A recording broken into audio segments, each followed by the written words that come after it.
Welcome to the Peaceful Parenting Podcast. I'm your host, Sarah Rosensweet, mom of 3 young people, peaceful parenting coach, and your cheerleader and guide on all things parenting.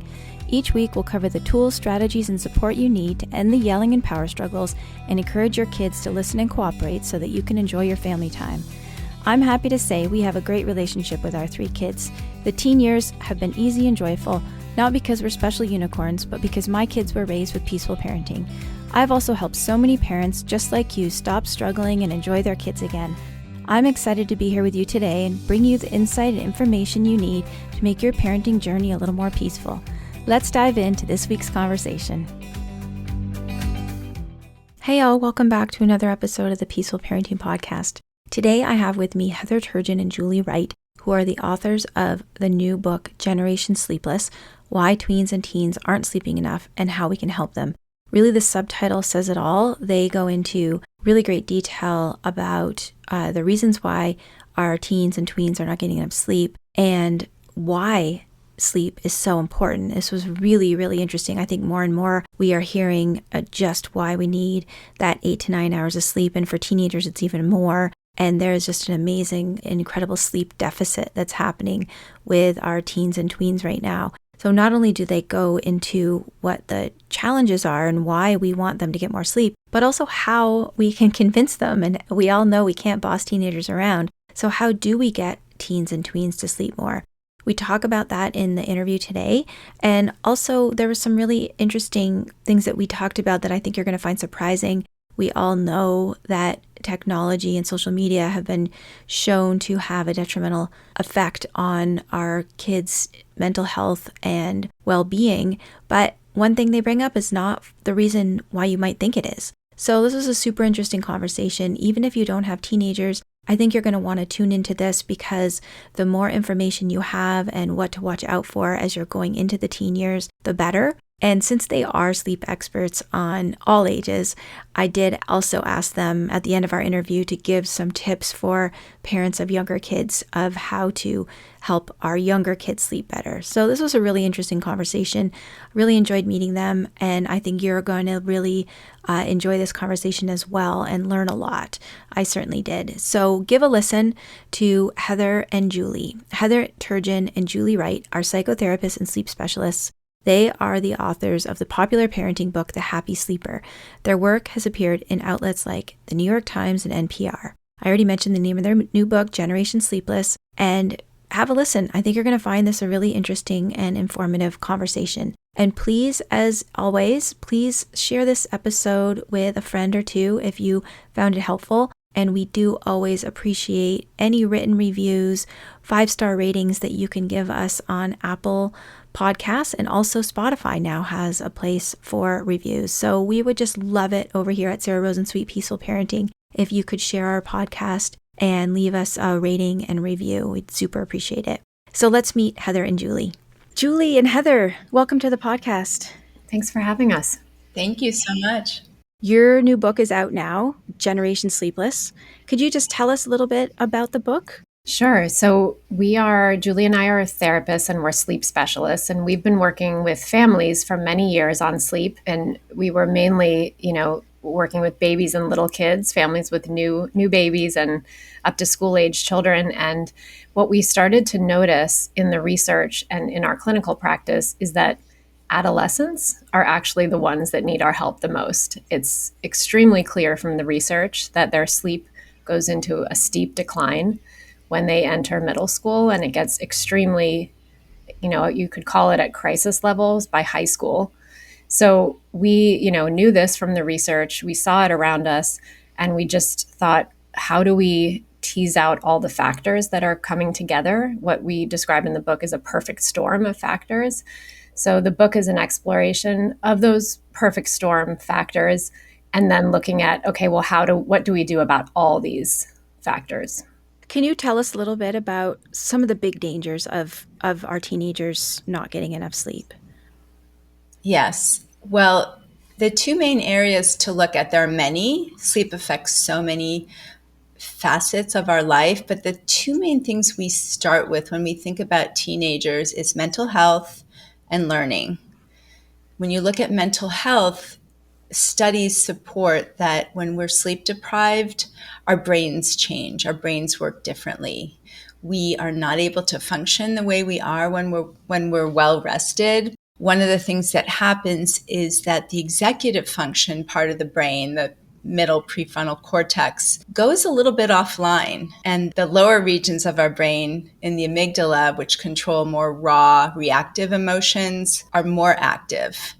The executive function, the part that's less active, controls things like being able to be reasonable and make sense of things and gain perspective and soothe our emotions and pause before we react. It's a more reflective ability. It's really the part of our brain that makes us human.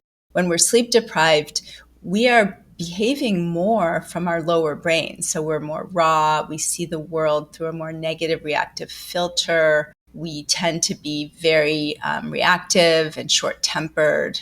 So it makes perfect sense that sleep deprivation contributes to mental health issues like depression and anxiety because the brain is not functioning well. I mean, we all know what it feels like to be sleep deprived. And I think for teenagers, they may not even notice it because it's become their constant state of being. It's also sort of where teenagers are naturally at in their brain development as well, right? Because their prefrontal cortex is lagging behind a little bit with their amygdala. So you're taking something that already has those big feelings and big emotions of those years are already at play and then making it, 10 times worse with too little sleep. That's Exactly. right. It's kind of thought of as a vulnerable stage of development for that reason, that there's so much rewiring going on in the adolescent brain. It's a period of extremely, it's a period of massive brain change, and it's a window of opportunity, and it's also a window of risk for those reasons that you just outlined. Fascinating. One thing that really jumped out at me in your book was that there's been so much research in the last, I don't know, however many years since social media and technology have been such a big part of our teenagers' lives, and then the connections with mental not well-being, we'll say, like anxiety and depression. And you actually drew an interesting point that maybe it's not the technology or social media itself, but maybe it's the fact that these things are keeping our kids from sleeping that's actually responsible for, or at least, it's at least an interesting idea. I don't know if any studies have been done trying to tease out if it's actually the sleep or if it's actually the social media and technology. But I thought that was really interesting. Yeah, I think it really is a misunderstood point about social media and technology is that the direct effects on the brain are definitely there. We definitely know that, social media and video games can alter the dopamine pathways. And we know that there's a risk of mental health consequences from social media. But what I'm fascinated by is the fact that when you read those studies, usually somewhere buried down in the list of side effects of too much social media is too little sleep. And then if you connect the dots and say, well, too little sleep leads to all these we know the consequences of too little sleep. I think that sleep deprivation is one of the most misunderstood or misinterpreted or, not uncovered reasons for those mental health consequences. I think That's fascinating. Causes sleep loss, and sleep loss causes anxiety and depression. Yeah. So, it's maybe not the technology and social media itself are bad, but what the deficits that it's causing in our, maybe even our own lives, right? At Our least teenagers' lives, for sure. it's a contributing factor. At least it exacerbates the problem. Mm-hmm. Yeah. Okay. So tell us about the second big idea about the learning challenges that come with lack of sleep. Yes. So when we don't get enough sleep, it's harder to focus. It's harder to concentrate. Our attention span shrinks. And we're also not able to store information in our long-term memory. We can store it sometimes in our short-term memory, but it usually goes right out the other side if we don't have enough sleep. So ironically, today's teenagers spend an inordinate amount of time doing homework. I don't know how it is in Canada, but in this country, teenagers can spend 3, 4, 5 hours a night easily on homework, but they're doing it in a sleep deprived state. So it takes them even longer to do it because they're tired and they're not focusing and they can't concentrate. So it's really a problem for learning, and it's one of the areas that teenagers really do care about and their parents really do care about. All of the reasons people want kids to do better in school and finish their homework and do well are really helped by more sleep. But it's ironic because in order to get more sleep, they need to have less homework. For sure. Now, the three of us here on this call either have had teenagers or currently have teenagers. So we all know that you can't really tell teenagers what to do. And so I love that in your book, you really, I went into reading this book not expecting that it would be a parenting book, but it really was a parenting book. And I love that about your book, that it's also, I think I'm going to start recommending it to parents of teenagers because it really goes beyond just, why do they need sleep and what are the problems with teenagers not getting enough sleep, but how do you get them on board? And, I see a lot of overlap in our work, and that the first place you went was connection, or this vitamin C, as you called it. And I love that you really recognize that it's not about, taking things away from our teenagers, threatening them with the loss of their phone, but that working with them to get them to see the benefits of getting more sleep and having them tune in with themselves to see how they feel when they don't get enough sleep versus how they feel when they do. Can you speak a little bit more, speak some to what you recommend to families when they are trying to get their teenagers on board and understand the importance and change some of their sleep habits? Sure. So it's funny because Julie and I have been, that we wrote a book called The Happy Sleeper, which is for babies and little kids. And looking back on it now, we're like, it's so easy to change the sleep habits. Sometimes it doesn't feel like that, I know, to parents of little kids, but it's relatively easy. Parents have so much control over a baby or little kid's sleep environment and what time they go to bed and their routine and their habits. And we can help families with sleep with little kids in like a week and just transform everything. It just, in retrospect, we're like, gosh, it's so easy. When we embarked on the topic of teen sleep, we're like, oh my God. I mean, we have to pull out our therapy skills, our communication skills. And so communicating with a teenager about the importance of sleep, basically, the more you try to directly tell your teen what to do, the more defensive they can get. Depends on the relationship and the teenager, but you can't boss a teenager around and expect them. Sometimes it backfires. So the way in is listening. It's actually not to talk too much, but to be a really good listener.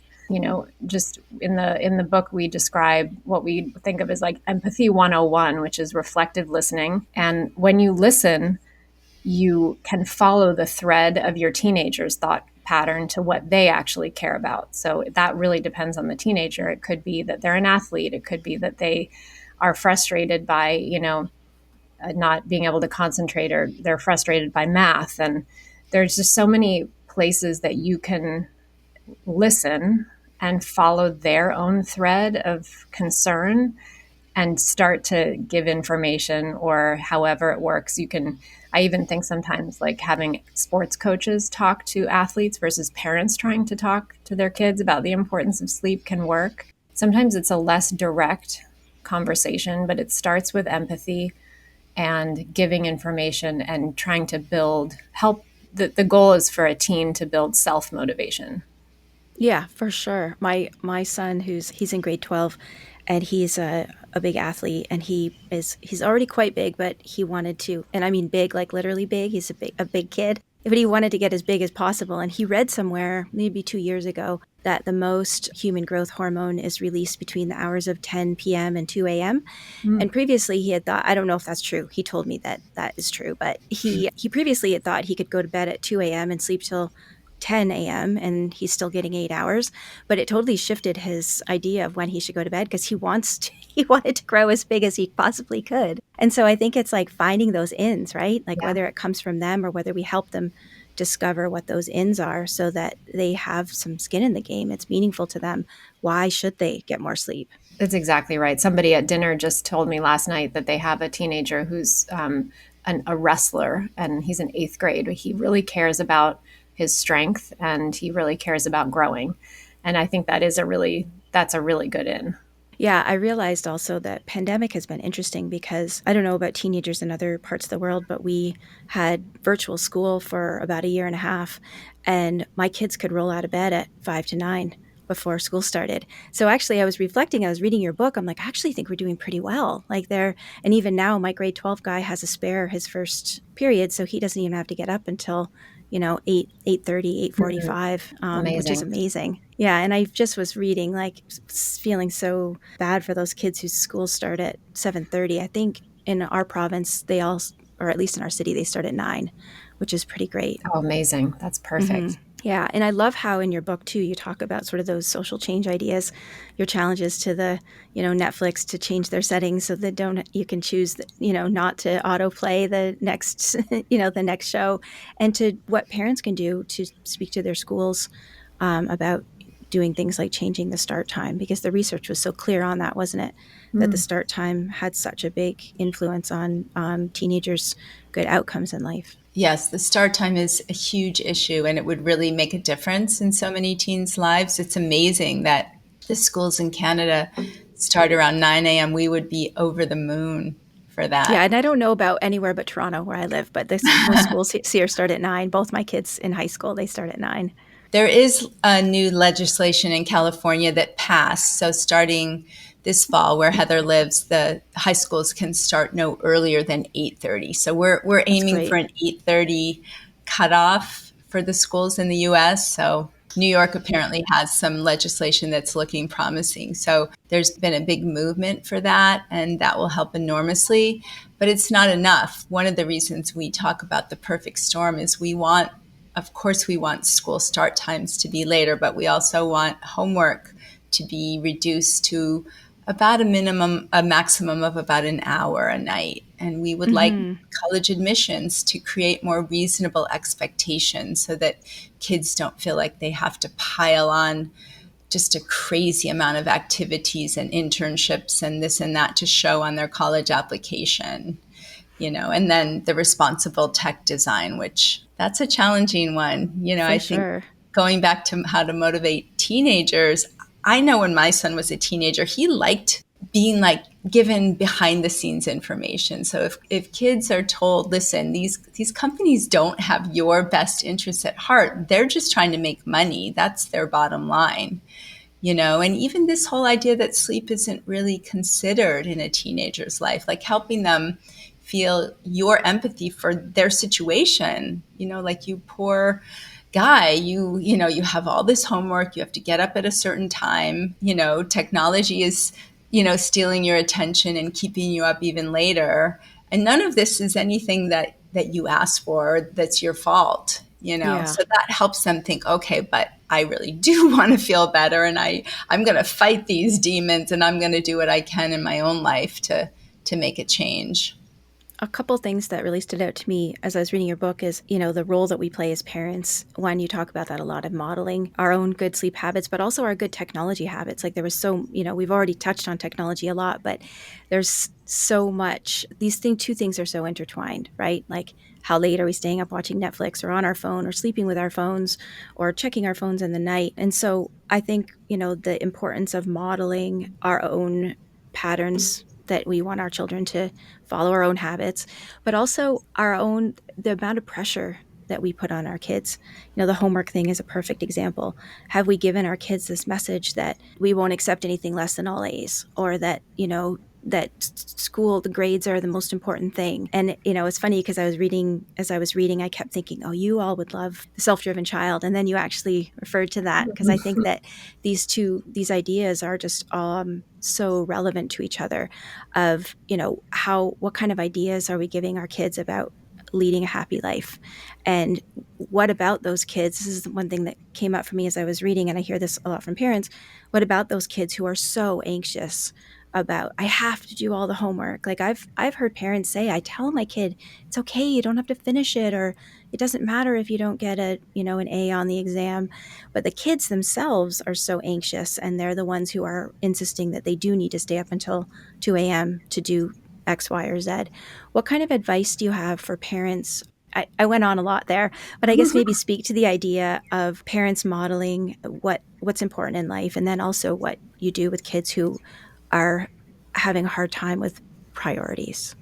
Yeah, it's something that I think if you asked, teenagers what their parents think is important, they would maybe say, or what, everyone's telling them is important would be things like grades and getting into a good school and all of those things and being on the varsity team and the things that have to do with external accomplishments, I think somehow, and then if you ask parents, what do you really want for your kids? They say things like, I want them to be, a good person, happy in life, to help others, to feel peaceful, to be healthy, so the two don't match. And that's really there's not one answer to that. It's kind of like, what are the inherent messages that our culture gives our teenagers just from the get-go? And how do we, if we can't completely control that, how do we help them? How do we talk about it in the home and go like, this is interesting because what does our family really care about? Our family cares about connecting with each other, about having fun, about helping other people, about finding a passion that we really love, something that we really feel fired up about. So I think even just knowing that there's a disconnect between those two things is really the first step. And in terms of modeling behavior, like teenagers will tell us all the time that their parents are the ones that are on the phone and addicted to their phones and things like that. So when it comes to technology, modeling habits, your teenagers are watching. So they may not seem like they're paying attention to us, but they know they're picking up on either the fact that we're absorbed by our phones and our technology so much, and families can get very easily disconnected from each other because it's easy for this person to go off with their iPad and this person to be on their computer and this person to be on a video game. And it's like, hours go by and then you're like, wait a minute, where is everybody? And we haven't actually had a conversation. So I think all of that is just it's like we're being washed away by a river of technology, and we don't feel like we have that much agency over it. Mm-hmm. So we try to just look at that in the book and give people ideas for how to address that. Yeah, no, it's really, and it's hard. I think you mentioned this a few times in the book, that we do still need to set limits as parents, and that we can still set limits as parents. And I think sometimes parents feel a little daunted by their teenagers, and they worry about, I don't want to make them angry by saying you can't sleep with your phone in your room, or, things like that. But I think it's important to remember that teenagers, first of all, they're seeing what we do, but second of all, they do still care what we think. If we have had, if we have been building that connection and relationship with them, and they don't want to be out on their own yet. They might act like they do, but we are still relevant and we are still influential in their lives, and that we can't just throw up our hands and say, okay, fine, just spend all day on your Xbox, or, we still need to keep trying. One of my books about raising teenagers is called Staying Connected to Your Teenager by Michael Rira. I don't know if you're familiar with that book, but he says it's pretty typical of kids to reject you 4 out of 5 times you invite them to do something together. So the answer is to invite them 5 times as much, which I just love. I love that. Yeah. I love that. So, it reminds me of my husband asking my son if he wants to throw a football. I'm pretty sure, it sounds about right. Like, do you want to throw a football? No. Do you want to throw a football? I have to do homework. Do you want to throw a football? I'm in the middle of something. Yeah, you're right. But on that 5th time, it's like, yeah, definitely. And then it's so fun. Yeah. And don't give up. Keep trying to connect. So in terms of that kid who is convinced, as what they say in The Self-Driven Child is, it's not Yale or McDonald's, but for that kid who is convinced that those are their choices and that they have to get, 4.2 grade point average or their life will be ruined, how do you help them have some perspective that there are things that are not as important as sleep? Back to the sleep question, that your mental health, your body's health is actually more important than getting an A on that paper. Yeah, it's such a good question. We have those kids who are high achievers and who will put sleep at the bottom of their priority list. I think baby steps with them can be helpful, where they start to learn more about sleep and how it will actually help them to do better in school and be more efficient, and also help them with, with their mood and with their general health and those kinds of things. I think it's a bit of a exploration of the information about sleep, and maybe doing a little bit of challenging of their thought processes around what's important, and doing maybe even a little research. The research shows that for college choice, goodness of fit is the biggest predictor of happiness and success in life, not how highly ranked the college you get into is. So I think helping kids understand, maybe hearing stories from families and friends about the colleges they went to and what their experiences were, because there's a whole, I don't know if you're familiar with the Race to Nowhere movie and movement. Mm-mm. It's really a wonderful movie that's often shown in schools, but it really talks about this issue of this race to nowhere, which it makes kids feel like a number and like they're being evaluated by their test scores and their GPAs and their SAT scores and all of those things. And their individual selves and character and just beings disappear in this world. And they feel like Mm-hmm. the only way they can show up is by getting their numbers up. So I think Yeah. helping them to see, like having teens watch that movie is a great way, hearing from someone other than their parents, and maybe, talking to the schools, and schools have to change too. I agree with you. I think when my son was in high school, if I had told him, you don't have to finish your homework or you don't have to take so many AP classes, I'm not sure he would have changed anything, because he was with that cohort of kids and he was in that culture, and he was worried. He had been told all his life, you have to do this and that, and you have to get into a good college. And that's how you're going to be successful in life. I'd be interested to hear from, oh, and by the way, we'll put all of these resources that we're mentioning in the show notes for our listeners. I'm really thinking about how, at least my experience of so I grew up in the United States. So I grew up in that, high SAT scores. You've got to do every activity. What are you going to have on your resume for, president of this and volunteering at that? So I grew up very much a part of that system. And so far, my third child is in ninth grade, in grade 9, and I've got one who's just finished the application process and actually just got his acceptances, and the other who's in university. And it has been so different. Like they don't have to do standardized tests here. Mm. Nobody asks them about where did you, like there's not even a place on their applications for extracurriculars or where you Mm. what clubs you were in. Oh And my my God. son did the one who's in grade 12 now. He did his applications by himself in less than an hour. And he applied and got into 2 of the top schools in Canada, which are 2 of the top rated schools in the world. So I'm not really sure why things are so different here. And I'll probably hear from people in Canada who are like, Oh no, my my. kid goes to this school and it's totally different. But it's really interesting. I would love to know how, that is fascinating, because what it makes me think of is, imagine in the US if kids could do things for fun, for Yeah. enjoyment, because they Yeah. like it, and not because they worry about how it's going to look or Yeah. how it's going to measure up. I mean, that is one of the most fundamental problems with activities in the US, is that it cannot just be about enjoying that activity and really exploring that activity and just having fun with it. It's just so you almost can't escape this notion that how will that stack up in the end? Like, will Yeah. you be the best I mean, I have so many parents that say they choose sports for their kids based on their kids' ability to be excellent at that sport, so that they stand out, later in life, and they're able to get into a better school. And I was just thinking about, they do have a high school requirement that they have to have 40 hours of volunteer to graduate from high school.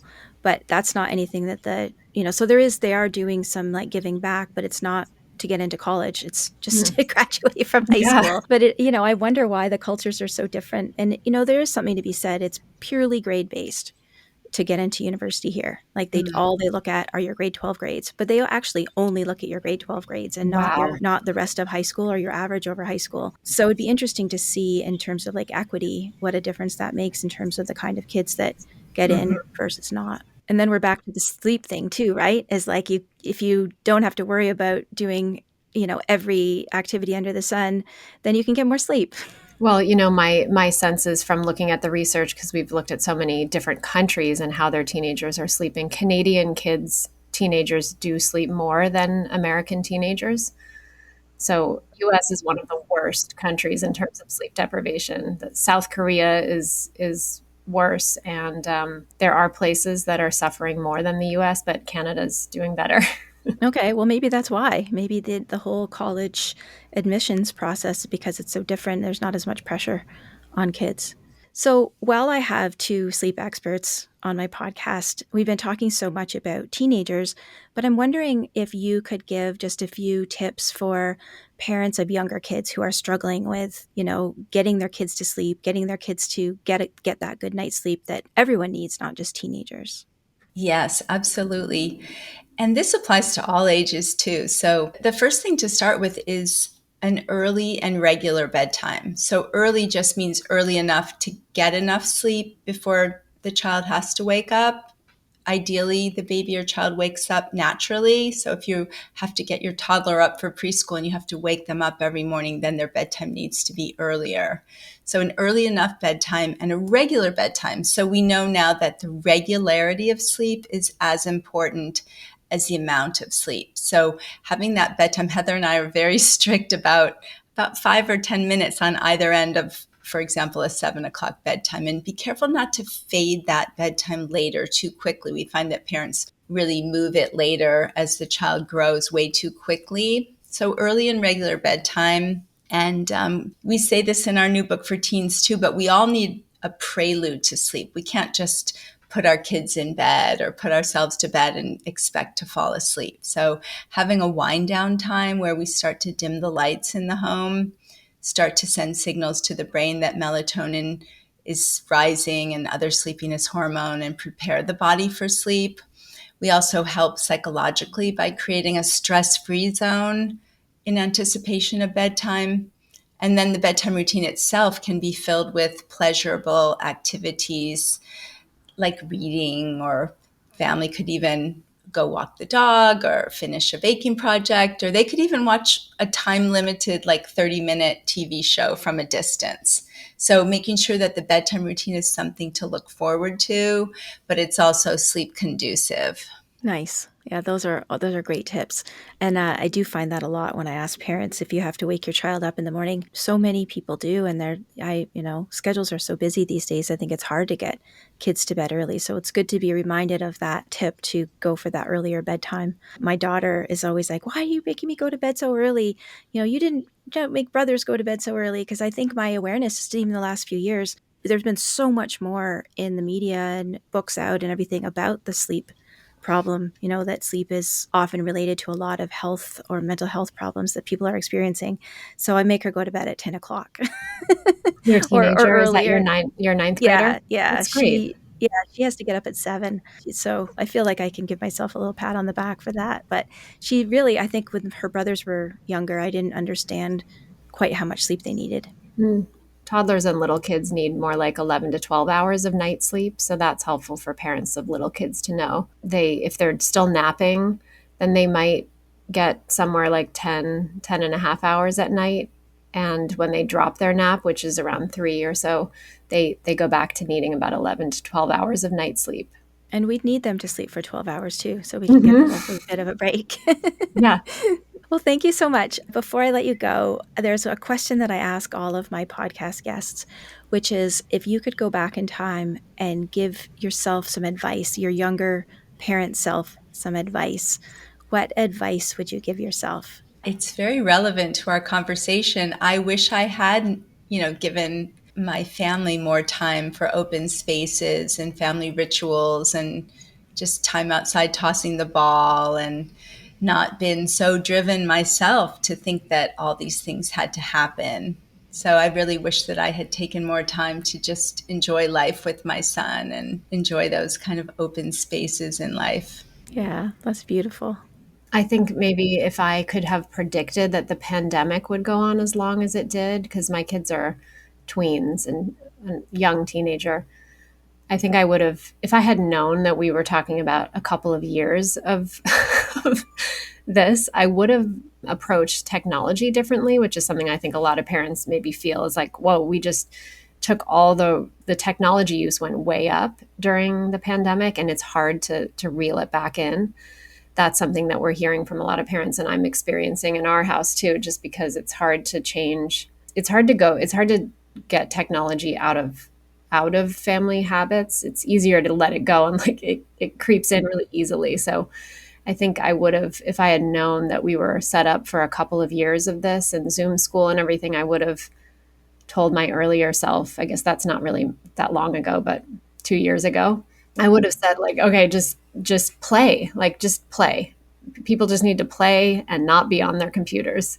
Yeah, well, that's even good not pandemic advice is to play Yeah. and Yeah. spend more time outside Yeah. and look for that balance. I think when you're mentioning technology and the pandemic, there's such a, in my mind at least, there's such a relationship between parents being burned out and technology use going up too, right? Like everyone's exhausted, Right. and it's really hard to cut back on the technology when it gives you a break. So I would encourage parents to just look at their own burnout and their own, how are Yeah. they taking care of themselves? Because it is hard to cut back on technology if you're feeling really fried.